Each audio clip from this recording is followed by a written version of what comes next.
my yellow gibber. Today I want to explain an adventure horror movie called Arachnet, and spoilers ahead, watch out and take care. The movie opens somewhere in the South Pacific Ocean as a translucent alien spaceship siphons up a large quantity of water. Along with the water, it also pulls in different kinds of marine wildlife. Nearby, a U.S. military stealth bomber is returning back to its base after a routine disappointment. Gibber, the pilot Jolie Mercer, receives unusual signals on his radar, so he flies towards the spot where the spaceship is. Although it is now completely invisible, Jolie continues to receive radar signals. Soon afterward, his plane begins to malfunction due to the presence of a strange force field in the area. He desperately tries everything in his power to get it under control, but at the end he is forced to eject seconds before his plane crashes into the invisible alien ship. Jolie lands on a nearby island which is covered by thick jungle. He sees heavy smoke rise in a few meters ahead, and frees himself from the parachute. As he investigates the area, he finds the wreckage of his plane along with parts of a strange spaceship lying around. Things get even weirder when an alien-like being partially appears from the wreckage. Terrified, Jolie pulls out his gun, but he soon realizes that the alien is begging for help. It is sad, only clutched from behind by some giant insect legs. Jolie tries to shoot at it, but a massive spider darts towards them. The scene abruptly changes. 10 months later on Guam Island, Gibber's sister and private pilot Laura Mercer arrives at a local hospital there. She is a native tribesman from the island's forest receiving treatment for her terrific facial injuries. Her brother's plane was also last spotted near the same jungle, and this sight becomes too much for her to handle. As Lauren gathers herself together, Dr. Samuel Leon and his assistant Susanna Gabriel notice, or they ask, if she needs help, to which Lauren inquires what Gibber. To the tribesman, Dr. Samuel replies that the man is suffer from necrotic paralysis due to an insect bite. Their conversation is interrupted by Love Valentine, a retired Marine who recognizes both the doctor and Lauren. It is then revealed that Dr. Samuel summoned them to the hospital. He wants to lead a medical expedition to a nearby island so that they can find out what bit the tribesman and stop it from spray, adding Valentine will be in charge of security, while Lauren will be responsible for flying them to and from the island. Everyone agrees to the terms and conditions of the expedition, and they start preparing themselves. The following day, Lauren arrives early at the airport to check the plane's engine. Nearby, she notices a famous zoologist, Henry Capri, examining a spider that he picked up from the ground. Shortly afterward, the rest of the Gibber team arrives. The group contains Valentine, his 2 soldiers Bear and Rays, Dr. Samuel, Susanna, zoologist Capri, and native guide Dubois, along with 2 other added helpers. Gibber, Valentine, and his men have brought heavy artillery for the trip, as if they're going to war. With all the luggage loaded, they climb into the plane and set off for the island. Everything Gibber well. For the first few hours in the group has a fun time. But just as they're about to reach the island, the plane suddenly begins to malfunction. The engine switches off, and they begin to drift towards the sea. Realizing the gravity of the situation, Lauren quickly takes control and instructs Valentine to use a hand pump so that the wings can be manually lifted up. The plan works, and the duo is able to guide the plane towards the beach instead of the water. Everyone survives the crash, and there are no injuries. Surprisingly, the engine also seems to be fine. Although the whole plane is now deep into the sand, they cannot call for help as a strange magnetic field around the eyes and interferes with the satellite phone. In the meantime, Capri wanders away from the rest, checking out a spider species native to the island. When Valentine notices his absence, he sends Rares to look for him. On the other hand, Capri begins the process of freezing the Gibber sample with the help of a liquid nitrogen canister. As he is doing so, a cat-sized spider drops of strange liquid on his hat, which corrodes through the rim like acid. Unaware of the danger, Capri looks up, trying to find where the liquid came from. Just then, Rares arrives there and spots something moving in the bushes. He instantly opens fire, killing the insect and scaring Capri, but none of them notice the carcass of this strange creature, and simply he walked back to the beach. That night, the group camps by the seaside and discusses what their next step should be. Applesauce Gibber that they should try to get the plane up and running once again, but Dr. Samuel insists they complete their task on the island first. Since he is the one that funded this expedition, everyone is forced to agree with his decision. The following morning, the group packs their bags and heads deeper into the jungle. A few hours into their journey, several texts fall from a tree and land on Rays. This makes him scream in pain, and the others rush to his aid. To their horror, the ticks have already made their way under Ria's skin. Capri points out that normal texts did not exhibit such behavior and theorizes that these might be a new species, But as Rare continues to scream in pain, Valentine decides that the group should take a break. Susanna examines the soldier and notices several gibber-like creature moving under his skin. As a result, she is forced to tranquilize him with a heavy dose of drugs, immediately putting him to sleep. An irritated Dr. Samuel then asks Capri about the nature of these texts. But the law matter remained silent. Despite working as a zoologist for several decades, he has never seen anything like this before. Dr. Samuel's enraged by his incompetence, so he begins to chastise him. This prompts Capri to storm away from the camp, ruining everyone's mood as the rest begin to pick their stuff to restart the expedition.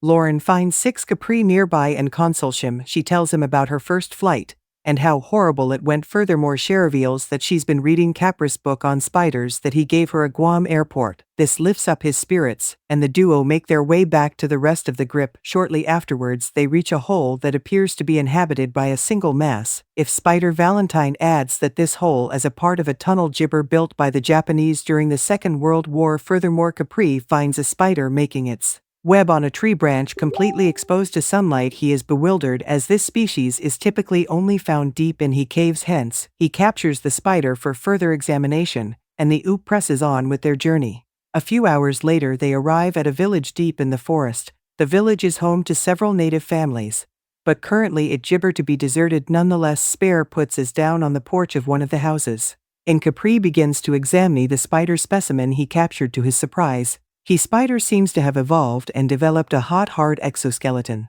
This leaves both Capri and Dr. Samuel shocked, as such evolution takes millions of years. Since there is no one remaining in the village, the expedition can no longer proceed further. Dr. Samuels now wants to return back to the beach and get out of this gibber island as soon as possible, but Lauren shows him a piece of parachute that she recovered from one of the natives. The parachute clearly belonged to her brother Jolie, so she doesn't want to return without finding out what happened to him. As the group continues discussing, Rez begins to puke blood violently. Several bug-like creatures also come out from his chest and eyes, causing him to scream in pain. Barrier, unable to see his friends suffer like this, so he ends his life with a shot to the head. The incident gibber everyone out, and they finally realize that they should get out of fear. That night, while everyone is asleep, Lord sneaks out into the jungle by herself. She is only a few meters away from the village when a giant centipede-like creature attacks her. Frightened, she lets out a loud scream, alerting Valentine and the natives in their group. To Boy and one of his friends quickly rush to their aid with machetes in their hands. They manage to rescue Lauren,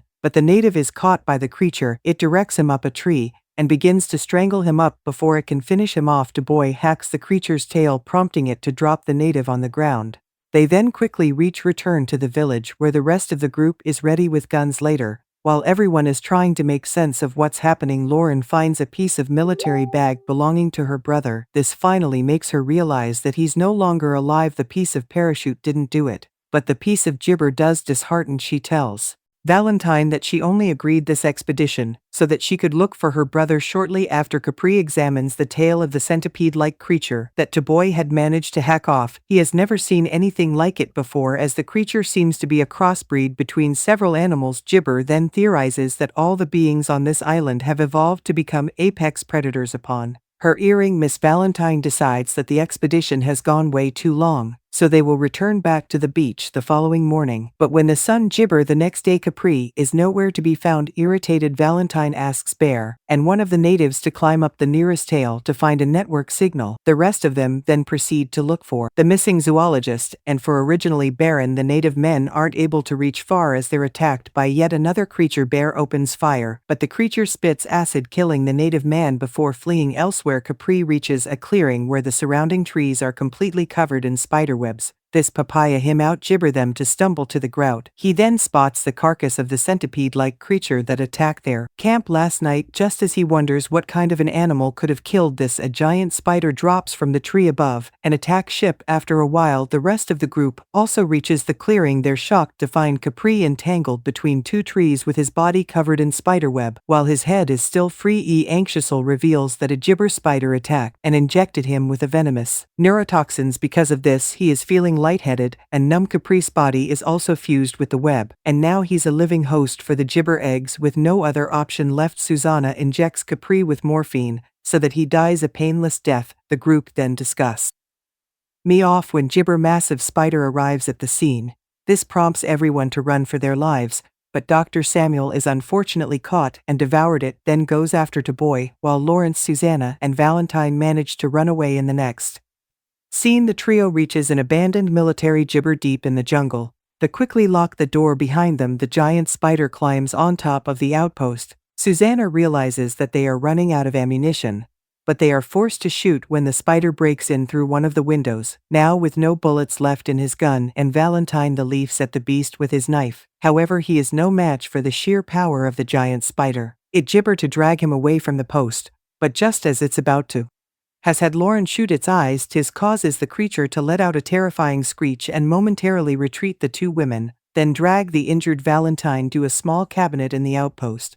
But before they can close the door, spider drags out Susanna and brutally kills her right in front of Lorraine. Valentine pulls her inside, and to manage to escape the outpost through a hidden trapdoor and the floor. Just as he predicted earlier, there's a vast network of tunnels underneath the island that was originally built by the Japanese. This leads them out to an open space away from the ointment. The gibber is so exhausted that they can no longer run further and fall asleep right under the open sky. The following morning, Baron and Boy stumble upon them and wake them up. Turns out they have managed to arrive here after evading the creatures in the forest. Since Valentine is gravely injured, they carry them to the mouth of the tunnel and leave them there. The remaining three then go inside with the intention of killing the spider once and for all. After a while, they reach a chamber with a spider seems to be undergoing molting while being gibber in a cocoon of its own web. Lawrence says that this is the best time to attack the beast as insects have the softest exoskeleton. Immediately after undergoing molting, however, their plan backfires as the spider comes out of its cocoon earlier than expected. It goes right after Bear and kills him on the spot. Next, the bee beast turns its attention to Lorraine and Rapture in its web. But as it drags her deeper into the title, to Boy hits its underbelly with 3 poisonous darts. This weakens the creature enough for Lorraine to pull it down onto a sharp-edged rock, fatally impaling it. In the final scene, an injured Valentine and Lorraine walk out of the cave as they make their way